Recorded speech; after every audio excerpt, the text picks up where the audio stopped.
The People's Countryside Environmental Debate Podcast. The People's Countryside Environmental Debate Podcast. People's Countryside Environmental Debate Podcast. The People's Countryside Environmental Debate Podcast. We have worked out what social media and online recommendations really are, and that the internet isn't really regulated, and nor will AI be really. Scary when you consider anything on the internet is on there somewhere forever. Very saddening heart to witness the activity, but I shall check back in a few days. Advice, suggestions do add to a discussion. Why not ask folks what damage they have personally witnessed recently? All the best. This is the People's Countryside with me, Stuart the Wildman, Mabbutt and him over there. The People's Countryside Environmental Debate Podcast. It's William Mankelow. What did I say? You just said the People's Countryside. Oh, right. It is a podcast, isn't it? Yeah, it's a podcast. Who knew this was a podcast? No. Anyway, so you, the listeners, send in questions. We've got some longer ones today for a change. So the episodes are going to be longer. We've got to read the damn things out. Yep. And we don't see the questions before we press record. We've been doing this for so long, we must be approaching 650 episodes by now. Easily, yes. Been going since 2017, 2018, I think. Yeah, we began. Colombia were playing England in the World Cup. We began in 2017, just purely on SoundCloud, and then a year later we got onto what was at that time Anchor, which is now Spotify for creators. It's changed its name 10 times. Yeah. So on the mainstream platforms, we've been 2018. So you want the go-to experts, go somewhere else. We're just the go-to guys who are willing to explore things cold, make preps of themselves. You know, just floundering, just to show none of us really know what we're doing. Yeah, you know? we just prat along for about half an hour. We have a question from Paula in Norfolk, England, and a question from somebody we both know, Richard Mason, Oxford, England. That's right. And hopefully Richard's resolved whatever it was he had bee in his bonnet about, because I remember we did have to read that question well in advance because he was asking our advice. Yes, and we did reply to his email. And we did reply, and hopefully he's resolved it. It's probably the only question we've ever seen in advance, having said at the beginning, saying we don't see him in advance. Read Paula's question, big boy. Paula's question then. Paula from Norfolk in England. I'm seeing companies are being advised to keep hard copies of records and not just digital. We're being told to back up and not have too much data in our phones. Has the online bubble burst? Are we realising it's not perfect, better or quicker after all, and that we shouldn't constantly be walking around publicly with headphones in? We have worked out what social media and online recommendations really are, and that the internet isn't really regulated, and nor will AI be really. Scary when you consider anything on the internet is on there somewhere forever. There's quite a few questions packed into that, Paula. Yeah. I'm seeing a lot of things like doctor surgeries coming back to paper copies because, it's not... people just threw away hard copies. You know, there's no backup. Yeah. That's my first thought. My first thought is that I do have a method of paying on my phone. However, I always have a method of paying in my wallet as well. Yeah. And sometimes if I've got my phone out and I want to pay for something at a supermarket, for example, I will just use it. But often I will also get the card out, and sometimes I'll do a chip and pin as well, just to remind myself of my PIN number, because you never know when you need it. Yeah. Yeah. Yeah, and I'm looking at this. We're being told to back up and not have too much on our phones. Yeah, I do think our handheld devices are too expose us too much. There's too much on there. It's not backed up. We do wander around with our heads down, reading phones. I've just updated my phone contract for the next 2 years, and they said, "Oh, you don't have any data on your phone. Has that been missed off?" I said, "I have a phone that doesn't access the internet." So I don't need data. I just need to be able to make and receive calls. What my thinking with the online stuff, and especially walking around with your phone, just your head buried in your phone, is that this is again the idea of the phone is a very good tool, but not a servant, but not a very good master. We often allow ourselves. We are quite lazy as an animal. We always want to look for the path of least resistance, and often the phone is seen as the way of doing everything. But it is dangerous to have all that information on your phone. I mean, I personally have all my banking information on my phone. However, it is locked behind passwords and that type of thing on my phone. And I'm careful. I'm always careful about what I'm doing in public spaces. I do have my headphones in when I'm walking down the road, but I'm always conscious of when I'm crossing the road, who's around me. Rather than seeing what I often see with people is their face is buried in their phone. There's a guy who we bump into on a regular basis on Barracks Lane here in Oxford that is walking his dogs. He's got his 2 dogs on his leads, and he's just his face is entirely buried in his phone. Yeah, that's maybe doom scrolling as well. But it is. With this, I think. But his phone. Sorry, go on. Paula is right. We are too. We have. Our life revolves too much around our phones. Like all our data and stuff is in there. But I just think it's too many eggs in one basket. I think that's the saying I'm looking for. Yeah, exactly. Yeah. The question at the end, the first question then is: has the online bubble burst? I remember when I became aware that there was a bubble, and it was about 1998, and there was all this .com revolution, and you must have a website, and I remember I didn't have,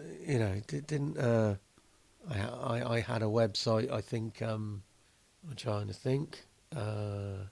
Got my first website in about 2010. It started. It took me 12 years, and I remember when I tried to expand the gardening business, you have to have a website. Actually, I've always expanded my business through word of mouth, but I do get the feeling the internet bubble has burst, but I don't think we're strong enough to actually stay out of the pop. We're still sticking at well. You thought it's burst, but I can't think of anything else. I think it has burst. I don't think it means it will disappear and we'll move on. I just think that the naivety has burst. With banking, though, there is no going back now, really. Not unless an alternative pops up. Yeah. Like you're going to have these, they reckon they're going to have these community hubs, like with post offices and banks. You're going to have all the essential services popping up. But essentially the banking industry is moving on because branches have closed down. Yeah. I'm with a particular bank, and there is the closest bank branch to me is in Southampton, which is over 60 miles away. Yeah. And banks are closing their branches, aren't they? Yeah. So it kind of is forcing people into that online area. Absolutely. So if that online bubble has burst, then something's going to have to try and take its place. As you say, maybe these community spaces. I think that when I'm saying the bubble is burst, it's the .com bubble is burst. I'm just looking at it slightly different to other industries. When other industries burst, they just implode and just something else replaces them. I think the .com bubble has burst, but we're not going to be brave enough to move away from it. We're too entrenched. Do you want to go to the next bit? So we have worked out what social media and online recommendations really are. Yeah, so online social media is a complete fucking waste of time. It is, yeah. We've got an explicit episode. So that was a question. Yeah. Have we worked out what social media and online? I think we have, but again, we can't pull ourselves away from doom scrolling. I can, but most people can't. Online recommendations, that is a load of fixed bullshit. I mean, it's coming out in the wash that a lot of them are just invented, or people have been prompted to do it.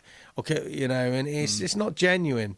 And I don't have any recommendations about me online. I really don't. Anywhere. And people, well, that's going to get in the way of your business. Well, no, it doesn't. Because people don't believe them. They want to get personal recommendations because it's just tosh. We when Min and I used to go, my wife that is, go on holiday, we'd often spend a lot of time looking at reviews. And what we found after spending far too much time looking at reviews is, well, actually most of the time, they don't really provide you with information that is really that useful. And you can sometimes see reviews that are just sort of like they're leaving a review just because they need to leave a review, especially with Airbnb is a good example. That actually you just need to look at it, make the judgment yourself. The online review, you can't trust online reviews. If you make it easy for people to moan and bitch, they're going to moan and bitch. So it's going to sway your output. I remember Anglian Trains. They had the worst customer feedback of any train company. I don't even know if they exist anymore. But that was because on the back of every seat you had a feedback form. They made it so easy to collect negative comments. And comments generally, feedback is either very, very good or very, very, very negative. Yeah. You don't really get any middle ground with it at all. You can sometimes look at reviews and think that, well, you can kind of get some gist of, you can get some gist of what's going on. But yeah. It says here, the internet isn't really regulated and nor is AI. Well, people are trying to, but again, that regulation was missed right at the very beginning through naivety of what was possible. What with the internet in particular? Yeah. Well, because the internet, we didn't really know what the internet was. Yeah. The internet isn't really a place; it's just a thing. It's got its own life. The conclusion here is scary when you consider anything on the internet is on there somewhere forever. It's very likely to be on there forever. Quite a lot of things will be on there forever, as long as those servers exist. Because the information is stored everywhere, and then it's saved by somebody somewhere in a different server or on a different hard drive or anything like that. This information could last for a very long time. An environmental action then off the back of this. I think we need to be more adaptable than having these handheld devices in all areas of life, in all areas of sustainability, in all areas of protesting, in all areas of trying to progress. We need to not have all our eggs in one basket. You? I'm thinking particularly about the use of digital in out in nature. It is very, very tempting to use your phone to identify plants or to identify bird call, etc., etc., etc. They are good. Always remember that your phone in particular is a good servant but not a good master. It can be used as another tool alongside other tools to actually understand what you're listening to or what you're looking at. Yeah. I've been using a particular bird call identification app just to test it, and I've been testing it on birds that actually I know what they are, and sometimes it misidentifies it. Yeah. Especially if there's more than one species. Yeah. Calling at the same time. It gets confused about that. I mean, the technology is very sophisticated. You've got a very sophisticated tool in your pocket with a mobile phone. It's as powerful in some ways more powerful than a laptop. But you've got to be able to also when you're out in nature. My action then is off the back of what I've just said there. After all that waffle, is just turn your phone off and just be out there. You can make notes about what the bird song sounds like on a piece of paper, pen and paper. You can make notes about what a plant looks like and what are the stems hairy? What shape are they? Are the leaves hairy? Is it fragrant? That type of thing, and you can go and identify it later. But you don't need to know what it is. I think what digital world gives you is sort of like, oh, I need to know what it is, and now I can just Google it, or I can just use an identifier app. You don't need to know. You don't need to know that, because actually being in nature is really important. I saw an article sometime last year. A friend of mine shared an article with me. It said the United Kingdom in a worldwide survey. The United Kingdom came 51st in the connectivity to nature. We were 51st out of about 60 countries. Yeah. We have a very low connection with nature. And to have a connection with nature, you need to be out there and give yourself time to be in it and not on your phone. Yep, I agree. Now I'd say move on to our next question. This is from Richard Mason, somebody we both know in different ways. And I bumped into him on Donington Bridge when I was popping wheelies in my wheelchair last summer. So, Richard, thank you very much for your question, Richard. Dear podcasters, a question for you to discuss, perhaps. I live in Oxford and often walk some distance in a week to relax, unwind, think, and yes, to enjoy a cigar or pipe now and then. Oh, cigar. He's giving a good description of himself there, isn't it? He is, yeah. The morning walk today on the 28th of October 2025 left me feeling saddened, slightly raged, and in a quandary for the correct way forward. Number 1, location. There is a walk just above Rose Hill Cemetery from the church at one end, emerging into Wifley Road, adjacent to Westfield Crescent Junction at the other end. So far, so good. If you zoom in almost to a maximum on Google Maps, you can find the path. What you cannot see, or I cannot, is the very small park space which can be entered from the walkway and exit directly onto Westfield. Why is this important? If you cannot name the location, it cannot really be reported to the council. Number 2, damaging events. A lady in a motorised wheelchair was with a fellow who was using a hacksaw to cut a wide gash into a very tall tree. I asked both of them why. Well, it is tall and it casts a shade over her garden. I pointed out, yes, but the tree is not in your garden. It is behind all the fenced houses. It is in a public area, so A, you should not be damaging it, and B, you could apply to the council and ask them to action. Many tall trees around Oxford have been trimmed by qualified workers only a few weeks ago. They left saying they would contact the council, but perhaps I should have snapped a pic of the damage and reported it where? Damaged and reported it to where? He's asking that as a question. Very saddening heart to witness the activity, but I shall check back in a few days. Advice, suggestions do add to a discussion. Why not ask folks what damage they have personally witnessed recently? All the best. First, 2 things. Why were they using a hacksaw to cut a tree? Because wrong tool. And the other thing, it's actually Westbury Crescent, not Westfield. It is Westbury Crescent. Yeah. That's a nice walk. It's a very nice path. It goes... You can actually go across it and across Iffley Road, Tree Lane, down to Iffley Lock. I think it must have been... I think it's potentially an old footpath. Yeah, Because it goes into the church on Beecham Lane. Yeah. That was one... I remember walking... we're going to get into the meat and bones of it, but I remember walking... We're going to get into the meat and bones of the question in a bit. But I remember walking, because my walking that path often, because my mum's family were in Rose Hill. We'd come from Headington, and we'd often walk along that path. But so I have been to that park. That used to be a little playground. Yeah. Park. Oh yeah, micro park. And I have actually seen the damage. I did walk round there very recently, and they've really hacked into the bottom of that tree. Yeah, they've obviously went back. Now, I recommended to Richard, and I stick by it, and I don't have much more to add. There is a facility called Fix My Street, and you can move your little kite mark to where exactly you want it is, even though there might not be a picture of it on the map. You can move it, and then you can give a good description.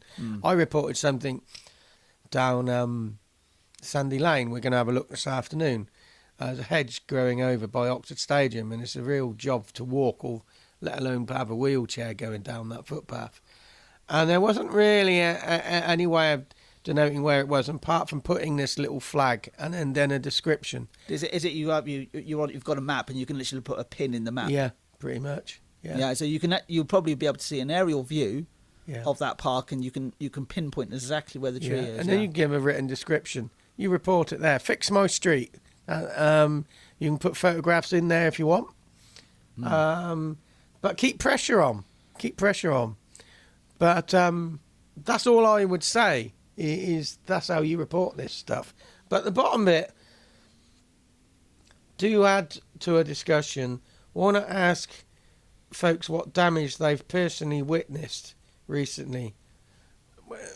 Let's dig into the word damaged. It sounds to me you have to be careful with the word damage. Somebody might be doing overstepping the mark, going outside of their legal boundary, doing things they're legally not allowed to do, but might actually do a very good job. So I wouldn't say always say damaged. I would expand to it damaged, or seen people doing things that maybe they shouldn't. But then it's good to do things you shouldn't, because sometimes nobody else is. But you walked past there and it was hacked back, so it wasn't done with any care. Yeah, it looks fucking horrible by the sound of it. Yeah, there's a groove taken out at the bottom of it. It's probably going to kill the tree. Yeah. Also in this situation, I'm looking at the Google Map satellite image at the moment. I'm not entirely sure how it actually even casts a shadow on their garden, because it's to the north of their garden. Yeah, I know. And the sun is to the south. The only thing that's really going to cause, the one thing that's going to cause most shadow in their garden is their own house. So I think the biggest shadow is their own mindset. Yeah, they see a tree and it's a tall tree, and they think it's casting a shadow in their house. But it's almost impossible that tree, unless you stood right underneath it in the middle of summer, it's not really going to cast a shadow on their garden. Yeah. So, does any listeners have you witnessed anything like this? How does it make you feel? Why does it make you feel like that? What did you do about it? Have you been in a situation where you've actually gone and done a little bit of guerrilla gardening, as it were? Yeah. You've gone outside of your own boundaries and started cutting things back because they are casting a shadow over your garden or causing an issue. It'd be interesting to know that. And also it's this mindset of whoever these people are. They saw a big tree and thought it would cast a shadow over their garden. I think it could also be maybe not just casting a shadow, but sort of because it's so big, it feels it's looming over them. We've had a discussion recently about a garden we work in, Stuart, about tall shrubs looming over people when they're not really. I don't remember that conversation, but I'm sure we did. Well, it's a particular customer we have where it's we cut back, but they're never particularly happy with what we do, but because it's not looming over, it's just tall. But that's that. I'm just looking at Google the satellite image on Google Maps, and there's no way that's casting a shadow into their garden because it's to the north of them. On the 15th of March, we're back with James from Ecclefechan, Scotland, setting us a question, and Ray from New Milnes in Scotland setting another question. Nice short ones, these ones, so it might be a short episode.